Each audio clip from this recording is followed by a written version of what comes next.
ევროკავშირის საზღვრის კვეთის ახალი ბიომეტრიული შესვლა-გასვლის სისტემის შემოღებიდან 2 თვეში მოგზაურთა შორის კვლავ უკმაყოფილებას იწვევს გრძელი რიგები არათანმიმდევრული და გაჭიანურებული პროცედურები. ოლდინმა არ გაამართლა და აეროპორტებში პრობლემა ინოვაციის დანერგვით მაინც არ მოგვარებულა და მგზავრებს შორის არსებობს პრეცედენტებიც, როცა სისტემური ქაოსის გამო მათი ტურისტული გეგმები აირია. არასახარბიელო მდგომარეობას აღიღებს ევროკავშირის წარმომადგენლობა, სადაც დამაიმედებელი გზავნილი არ გაისმა. ევრობლოკში ამბობენ, რომ ამ სადავო სქემის სრულად დასტაბილურებას შესაძლოა 2 წლამდე ვადა დასჭირდეს, რადგან ტურისტული ინდუსტრია საკმაოდ რთულ და კომპლექსურ ჩართულობას მოითხოვს საჭიროებო საკითხების გადასაჭრელად.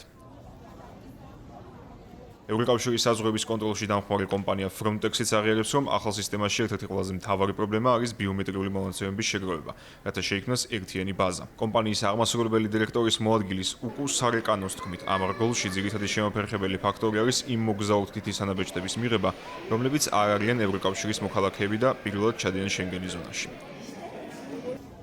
საზღვრის კვეთის ახალი ბიომეტრიული შესვლა-გასვლის სისტემა სრული დატვირთვით მიმდინარე წლის აპრილიდან ამოქმედა და უნდა უზრუნველყო თავისუფალი გადადგილება შენგენის ზონის მთელი საზღვრის გასწვრივ, თუმცა ევროპის ყველაზე მიმზიდველ ტურისტულ ქვეყნებში, მათ შორის ესპანეთში, პორტუგალიასა და საფრანგეთში, ამან მგზავრთა ნაკადი შეფერხებები და სისტემის გაუმართავობა გამოიწვია.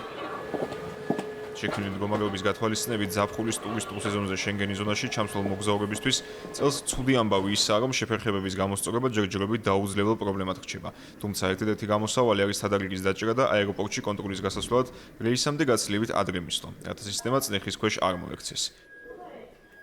შესვლა-გასვლის ახალი სისტემა არის ავტომატიზებული ციფრული სისტემა, რომელიც ცვლის პასპორტში ბეჭდების ტრადიციულ დარტყმას. შენგენის ზონაში პირველად შესვლისას სისტემა ავტომატურად აფიქსირებს მგზავრის სახელს და ბიომეტრიულ მონაცემებს, რაც ხერხდება თვალის ბადვის, სკანერებისა და თითის ანაბეჭდის აღებისას.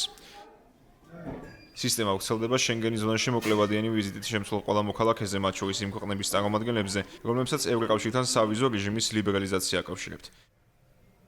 სისტემა ზუსტად აღრიცხავს ვიზის ან უვიზოთ ყოფნის ვადას და ეხმარება შესაბამის ორგანოებს იმ მოგზაურთა გამოვლენაში, რომლებიც ქვეყანაში დაშვებულ ვადაზე მეტხანს რჩებიან.